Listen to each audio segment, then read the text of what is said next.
Hey everyone, welcome to another installment of Harry Potter Theory. Today we'll be taking a look at all of the known languages of magical beasts and creatures within the wizarding world of Harry Potter, from A to Z.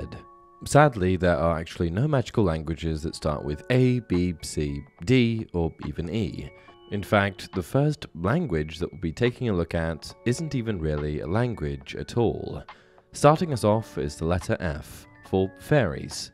Now, surprising as it may be, fairies actually cannot talk, at least not in the human sense. I, for one, would have assumed that they spoke human languages, but, of course, without the ability to speak, they do not have any notable language. Instead, this magical creature communicates with other fairies through a series of loud buzzing sounds. This information can be verified in the book Fantastic Beasts and Where to Find Them. Despite its human-like appearance, the fairy cannot speak. It makes a high-pitched buzzing noise to communicate with its fellows. Next up we have G, for giant and gobbledygook. Now, since we're going alphabetically, let's begin with the language of the giants. Within this series, the best opportunity we have to observe a giant is, of course, Hagrid's half-brother, Grawp. And it is through both Grawp and the tribe of giants, who Hagrid attempts to form an alliance with, that we are given evidence of a giant language, since Hagrid is unable to properly communicate with the tribe and Grawp, and yet they are able to communicate with each other. Proof of a language, or at least some basic form of communication, can also be seen in the use of the giant's term Gurg, which is the title given to the strongest giant, and therefore leader of a tribe.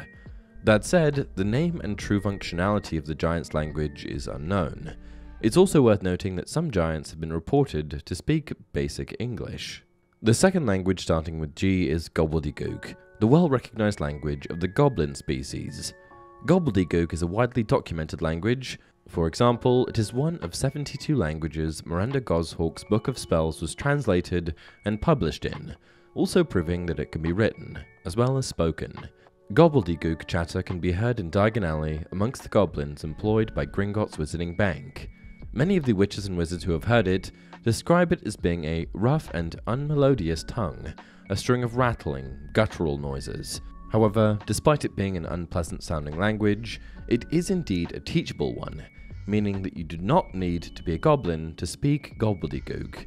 We know this to be true because there are several witches and wizards who are, or were, able to speak it, such as Barty Crouch Sr., although Barty Crouch Sr. is probably not the most relatable example, since he was somewhat of a language connoisseur and could speak over 200 languages, including Mermish and Troll, in addition to Gobbledygook. The next few letters in the alphabet, namely H, I, J, K, and L, are all without a language to share, which brings us to M, for Mermish.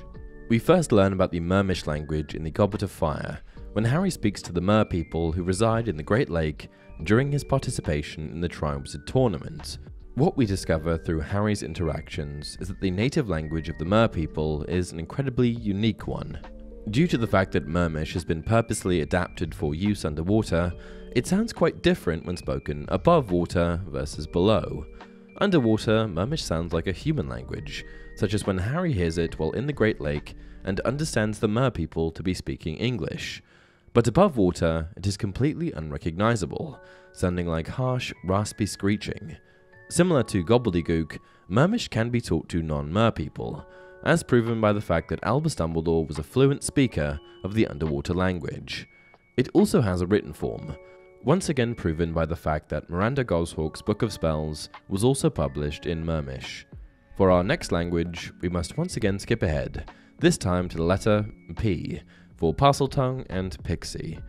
Parseltongue is one of the better-known mystical languages found within the wizarding world of Harry Potter. It is spoken by magical serpentine creatures like the basilisk, horned serpent, or, as seen in the Philosopher's Stone, a regular old snake. Parseltongue has a unique cadence to it and, as you may expect, sounds a lot like the hissing noises of a snake. Any human that has the ability to speak Parseltongue is known as a Parselmouth. And it's interesting to note that this particular language is a skill that is very much hereditary, with the most obvious exception, of course, being Harry Potter, which can be explained by the fact that he was one of Voldemort's Horcruxes. Speaking of which, just about every known Parselmouth is a descendant of Salazar Slytherin, including the Gaunt family and Lord Voldemort himself. Those particularly skilled in speaking Parseltongue can do so without the presence of snakes. A rather fun fact about Parseltongue is that Francis J. Nolan, professor of phonetics at the University of Cambridge, created an actual language to represent Parseltongue in the films. Another magical creature with its own unique form of communication is the pixie. Although there isn't much documented on an official language, it's not impossible that one exists. Fantastic Beasts and Where to Find Them explains that pixies produce a high-pitched jabbering, intelligible only to other pixies. In my opinion, this leaves the door open for that jabbering to be a form of structured communication. Moving right along past Q, we come to R for runes. Runes is a particularly unique language in that it is only known in its written form. There is no verbal counterpart. It consists entirely of symbols referred to as the runic language, which has its own alphabet. The language is taught as an advanced course for 6th years at Hogwarts, the study of ancient runes.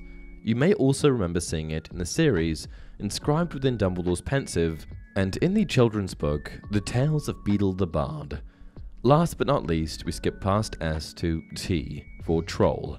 According to the book Fantastic Beasts and Where to Find Them, trolls generally converse in grunts that appear to constitute a crude language, though some have been known to understand and even speak a few simple human words.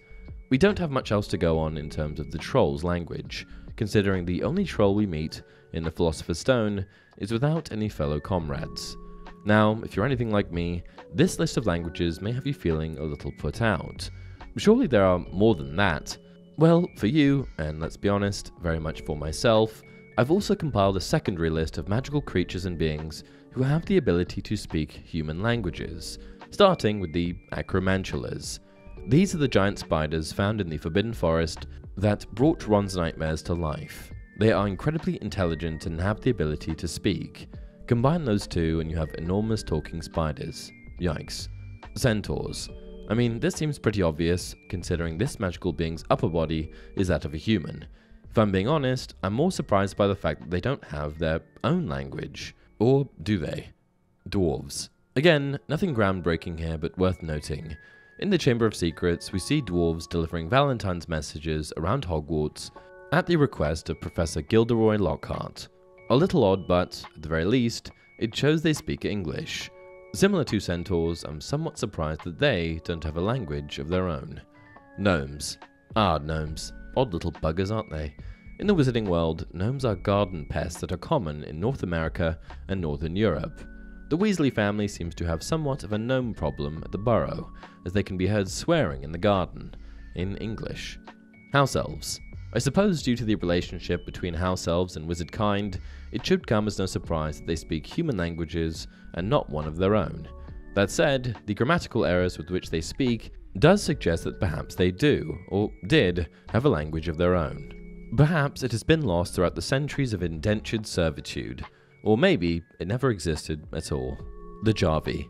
This magical creature is not seen in the Harry Potter series at all, but we know from Fantastic Beasts and Where to Find Them that it is essentially a large ferret that can talk. Apparently, it also has the rare ability to teach itself human languages. Leprechauns. This will shock no one. Leprechauns can speak human languages. No, please hold your applause. I know, my greatest theory yet. Manticores. Similar to centaurs in that they are part human, part beast, manticores are an incredibly dangerous magical creature that has the head of a human, the body of a lion, and the tail of a scorpion. Plus, it can speak. The Sphinx. This magical creature is capable of human speech, but, as we see in the Goblet of Fire, will only talk in puzzles or riddles. Velas. The last magical being on our list today is the Vela. These are beautiful female humanoid magical creatures with white gold hair and moon-bright skin. A Vela's appearance will change when they are angry, but all that to say is that they can definitely speak human languages. After all, Fleur Delacour was part Vela. And with that, we've come to the end of another video. What did you think? Did I miss any languages or magical creatures capable of human speech? Please share your thoughts in the comments below. And, as always, if you enjoyed this video, don't forget to like it and subscribe to the channel.